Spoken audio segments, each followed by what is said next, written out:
हुसैन ने ये कहा कि अगर बंगाल में बीजेपी की सरकार बन गई तो बांग्लादेश को बड़े शरणार्थी संकट का सामना करना पड़ेगा।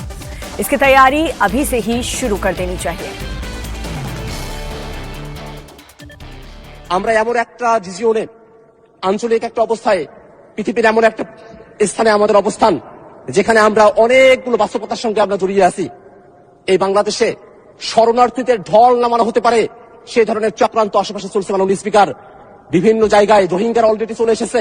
আবার আমাদের প্রতিবেশী দেশ থেকে আবার যে মুসলমানদেরকে বের করে দিয়ে আমাদের দেশে শরণার্থী হিসেবে ঢল নামানো হবে না তার কোনো গ্যারান্টি নেই মাননীয় স্পিকার। এই কারণে আমরা এই বাংলাদেশের যারা মানুষেরা আছি আমাদেরকে একতাবদ্ধ থাকতে হবে। আমরা সেই ৭১-এ ২৪-এ প্রত্যেকটা সময় জাতিগতভাবে আমরা যেমন একত্রিত হতে পেরেছিলাম তেমনি ভাবে এই বাংলাদেশের স্বাধীনতা সার্বভৌমত্বের উপরে বাংলাদেশের জনগণের উপরে যদি কোনো ধরনের পরাধীনতা চাপিয়ে দেওয়ার চেষ্টা করা হয় সেই সময়টা তো আমাদেরকে ঐক্যবদ্ধ থেকে বাংলাদেশের জন্য কাজ করতে হবে মাননীয় স্পিকার। और बांग्लादेश के सांसद अख्तर हुसैन के बयान पर बीजेपी ने तीखा पलटवार किया है। बीजेपी नेता शमिक भट्टाचार्य ने कहा कि बांग्लादेशी घुसपैठियों के जरिए बंगाल की डेमोग्राफी बदलने की साजिश हो रही है और बीजेपी को इसे कामयाब कभी नहीं होने देगी।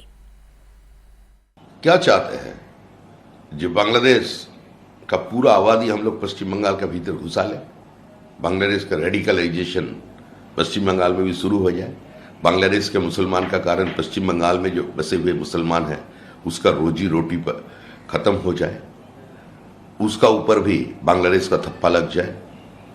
तो बांग्लादेश से जो लोग आ रहे हैं किसी जमाने में वो लोग इस देश छोड़ के चले गए थे, उसको कोई भगाया नहीं।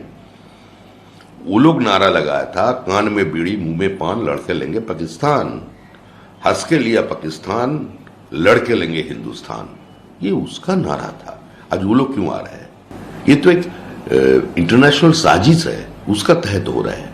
We have been facing a silent demographic invasion since mid-80s. Our internal security is being compromised.